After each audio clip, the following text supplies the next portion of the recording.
We're going to get rocking and rolling. I'd like to welcome everybody to yet another TipRanks webinar. Very exciting this week because I'm actually joined by one of my colleagues here at TipRanks, Gabe Ross. He is behind the scenes, the man here at TipRanks, delivering through on all the personal finance knowledge for us.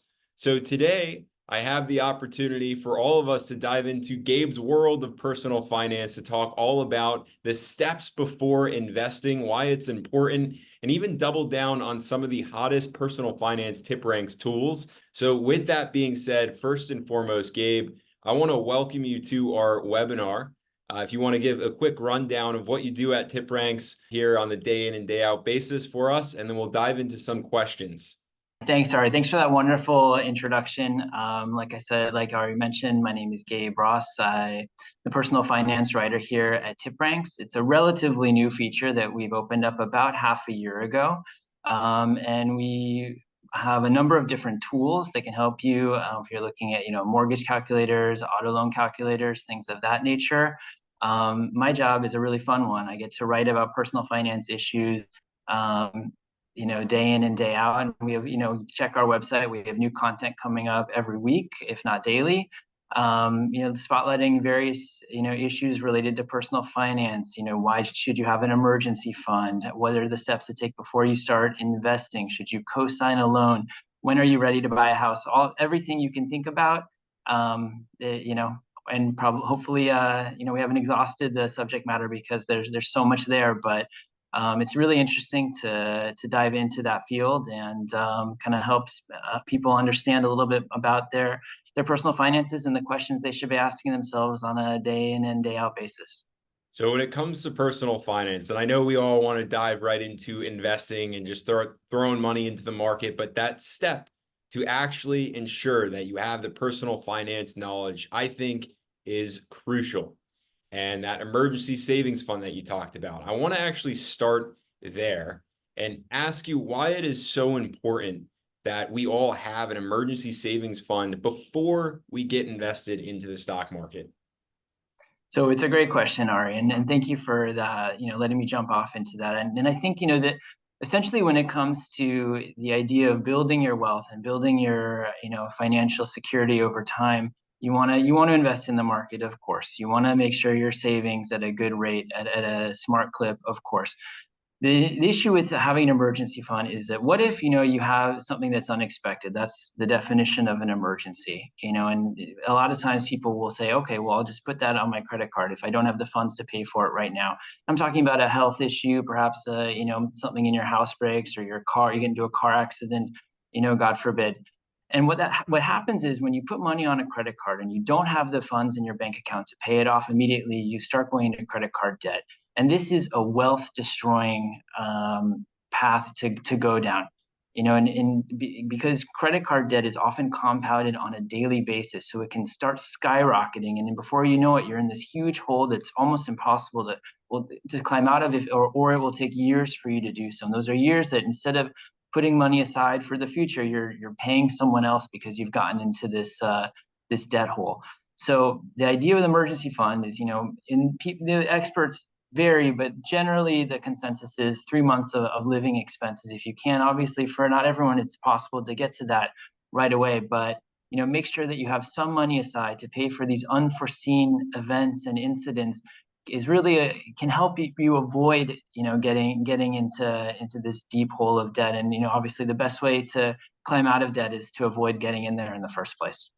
Sure. Okay, so now let me ask you this, Gabe, because a lot of us, right, having that desire or willingness to jump into the stock market, want to get there as quick as possible. So let's say we have someone who's quick to, put aside that lump sum of money for that emergency savings fund. I always call this the lemon fund because life will always hand you lemons. You got to be ready to make lemonade. Gabe, not only is it about the emergency savings, right, but it's all about the ability, once you get that emergency savings fund, to continue to operate, as I like to always say, like the CEO of your own life.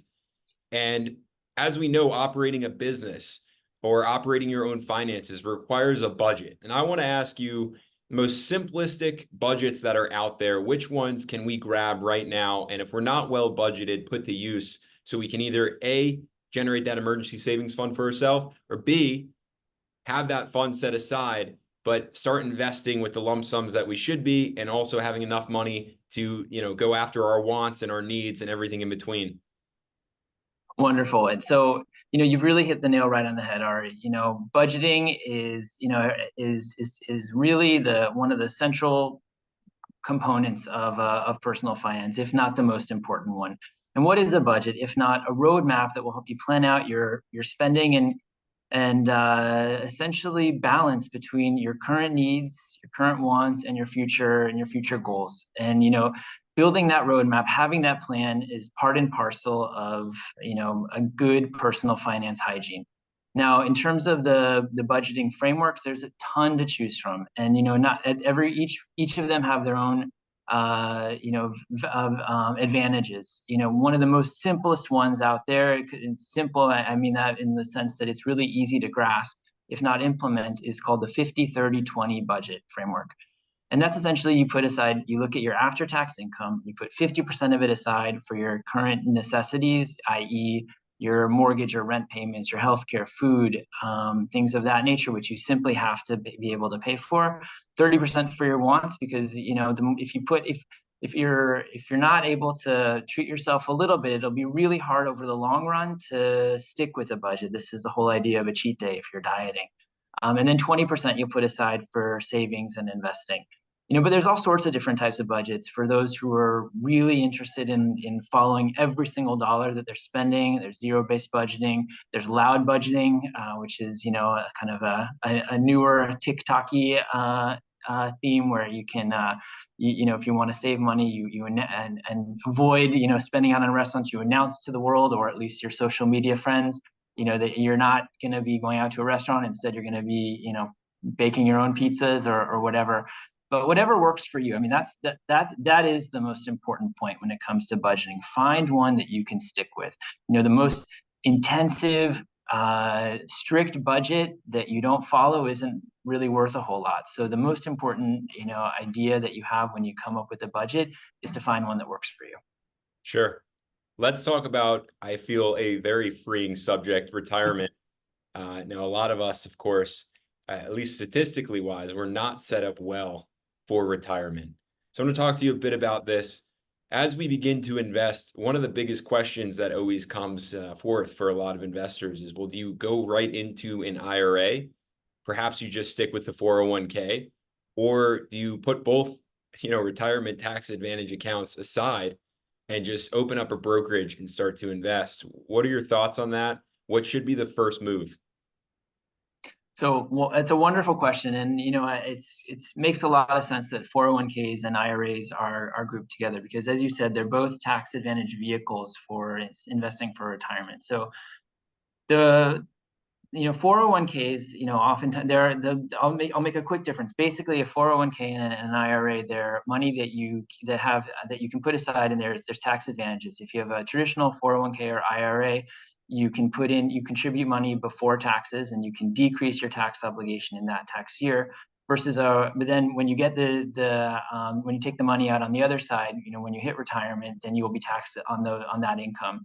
Versus a Roth IRA or Roth 401k, whereas this is after tax money, so you won't get a deduction in the current tax year, but then the money is able to grow, and when you redeem it afterwards in retirement, you can do that tax free. So that's an important distinction between these different types of accounts. 401ks are offered by employers. And oftentimes, not everyone, but oftentimes employers will offer an employer match. So if they match up to, say, 5%, offer a 5% match, that means if you put 5% of your salary in, they will match 5% of it. So that's an automatic free money for you, and immediately you're doubling the amount of money that you're putting in to your 401k. So if you have the option between a 401k and an IRA, you should definitely take the 401k up to the employer match. After that, IRAs, you can, because you have the freedom to open it yourself, there's more investment options that you might have. So it might be worth, looking into having both if you have that capacity. But then again, you have to balance your ability to manage multiple accounts at the same time. So I would say, if you have a 401k option, you should definitely highly consider doing that, especially if there's an employer match. But again, the best part about these two different types of, or these types of investment and retirement vehicles, is that it gets you in the habit of putting money aside. And because you're doing it on a biweekly or monthly basis, you're essentially doing what's called dollar cost averaging, which allows you to avoid some of the risk and the timing of the markets fluctuating and going up or down. Gabe, lump sum of money put into the market right now. I mean, the market is down. So would it be a good idea to throw a, lump sum of 10 grand in today, or should I take that 10 grand and actually spread it so I'm actually dollar cost averaging as you're sharing? What's the approach that we should take? So that's a great question, Ari. And essentially, there's a debate. There's no real one size fits all approach, and it depends both on your own personal preferences and your risk profile. So, the difference between a lump sum, if you have $10,000 to put in the market, the proponents of that approach would say, do it. Money in the market is money that's growing. The earlier you can do it, the faster you get the magic of compound interest, working its wonders. On the flip side of that, say you put all that money in today and tomorrow the market tanks. Well, that's a risk that you're taking when you're investing. If you're doing in it for the long run, by and large, as everyone here on this call knows, the market has performed admirably. If you have, these long-term horizons, you'll probably be fine, especially if you're diversifying your portfolio sufficiently. But dollar cost averaging is essentially putting in money, the same amount into your investment portfolio. If you have an IRA or a 401k, you're doing that automatically. And what's great about that is, the market goes down, you're buying more of that asset. The market goes up, you're buying less. And over time, it balances out. Now, whatever you decide to do should, as long as you're being true to yourself and your investment values, and especially if you're taking this long-term, runway, you'll probably be fine. But there is a distinction between those two, as you said. I can't say which one is better because both of them have their merits. It's interesting because you shared that if I were to put that 10K into the market today, right, and it goes down, it's almost like, well, what am I going to do? And that comes in where an investor knows themselves well. So we're talking risk tolerance. Know your risk tolerance, your risk appetite. Gabe, if I were to ask you how one can develop, or an understanding of their risk tolerance to know, okay, maybe I should take this approach versus that approach. Maybe I'm a long-term investor, or maybe I'm perhaps more of a day trader. How do we get to know ourselves as an investor? So that's a great question. And I think, at the end of the day, it really comes down to how you feel about risk. And by that, I mean, if you were to lose this money, how would it impact you? And I'm not talking just financially, I'm talking emotionally. If you have money that you're putting in this lump sum, let's go back to that example. And as soon as you put it in the market, you start losing sleep, or you're fretting about, your future financial security, then your risk profile is probably fairly conservative, and you should take a more conservative approach. If, when you put this money, you invest this money and it doesn't really impact, the way you're thinking about your day-to-day life and your investments, then maybe you have a higher risk profile. But it's so personal in nature, Ari, that it really comes down a lot of times to how you feel. And then there's certain, questionnaires that various brokerage houses or investment firms can have, that they can help people to understand this better. As not a investment professional myself, it's not my place to make that to tell people how they should feel about it, other than most people know themselves. Most people know their predilections. And I'm not talking, and there's not a one-to-one relation. Someone who does like risky hobbies like skydiving doesn't necessarily mean that they're an aggressive day trader. It could be the opposite. But, I think people have a pretty good sense of who they are as a person and how they would feel about various investments. And listen, at the end of the day, long-term pathway with a diversified portfolio, I think most people would agree that that's the right approach by and large for pretty much everyone. Sure, absolutely. Gabe, I want to go in the direction of some of our TipRanks tools because as everybody on this webinar knows, TipRanks is all about leveling the playing field. And we do that a multitude of ways, whether it's delivering through on what the analysts are saying, giving our community members tools to understand what insiders and hedge funds are doing. And now, rather more recently, right, we added personal finance tools to our tool belt, if you will, and understanding that before someone gets invested, I mean, here are the things that we all should be looking into, the tools that we should be using to set ourselves up to become that, investor who's seeing a ton of success over the duration of time that they're investing into the market. I want to ask you, as you are our personal finance expert here at TipRanks, what are the go-to tools that we can all jump into right after this webinar to explore that would be insanely beneficial for us all? So it's a great question. Thank you for that opportunity to discuss the tools a little bit, Ari. So, a lot of the tools that we have are very specific for particular transactions. So for instance, we have a mortgage calculator where you can look and play with different mortgage rates and long down payments, terms of these mortgage loans. And that's very particular to someone who is a home buyer or a prospective home buyer, or you maybe even looking to refinance their house. We have an auto loan calculator, which has, again, very similar type of calculation. A student loan calculator, again. One thing that I found really interesting, and I think it's unique, and it combines a lot of what TipRanks has to offer. And by that, I mean the access to, to tools that are looking at stocks, is dollar cost averaging, this calculator. And you can essentially play around with different time frames. It's going backwards, so we can't we can't show what's going to happen in the future with absolute certainty, of course, like anyone. But you can play with different assets with a different initial initial investment, the amount of money that you're putting in every month. There's other dollar cost averaging calculators you'll see. I haven't seen one that combines this access to stock market performance as well. So I think this is a really interesting one to play around with. And it's less predictive and more just demonstrative of how the stock market has done in the past and how you as an investor would have done had you been dollar cost averaging with particular assets. And I think this is a really fascinating one. Sure. I like you, I play around with this one a lot, and I actually have it on the screen for everyone to take a look at.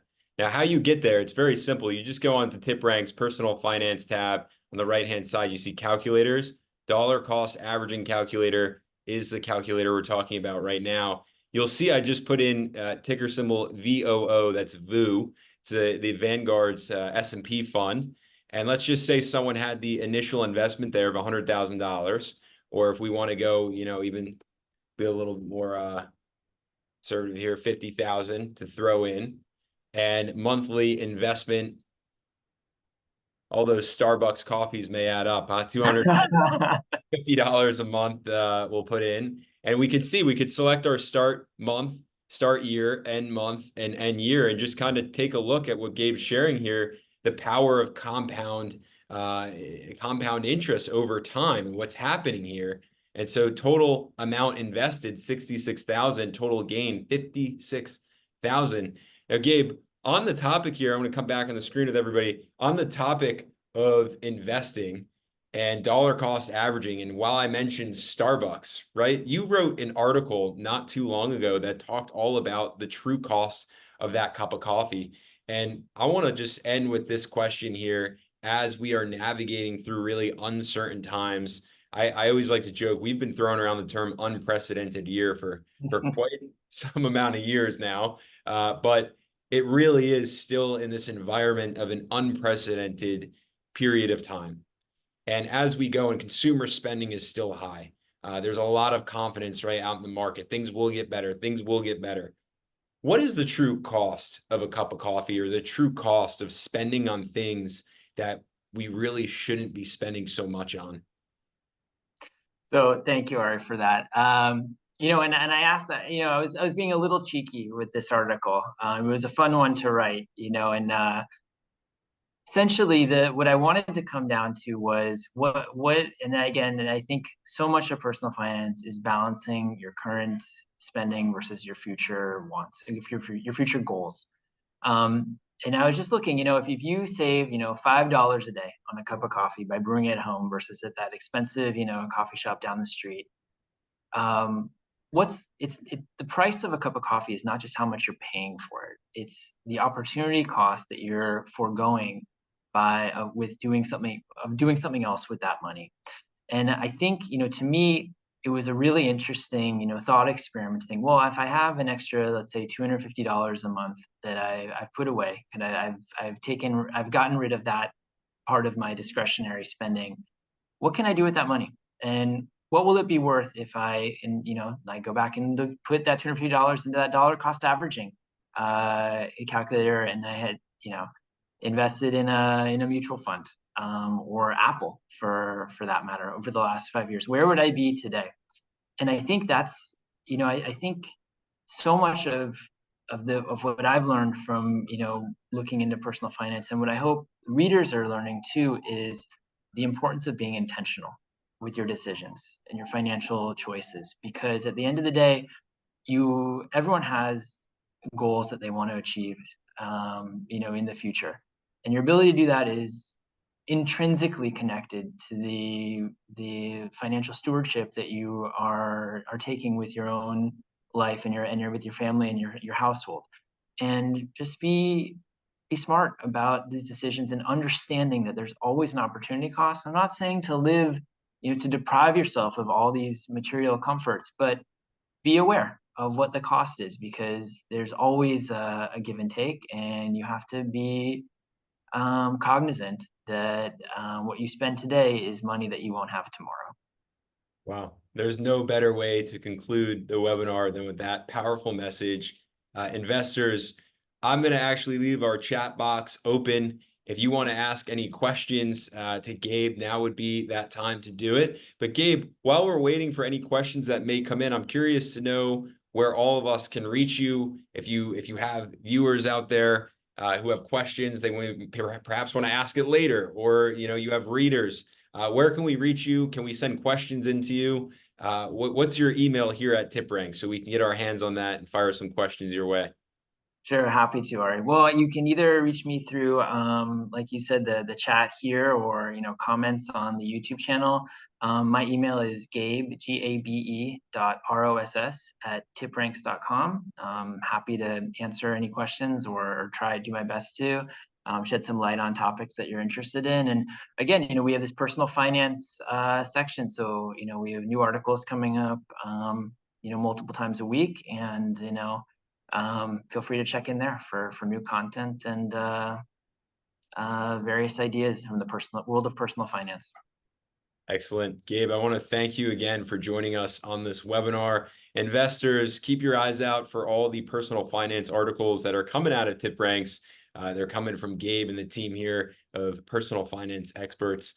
So investors, happy investing. Again, like I said, to kick this webinar off, take a breath, take a step back, understand your macros, and most importantly, invest wisely. Use your TipRanks tools to do just that.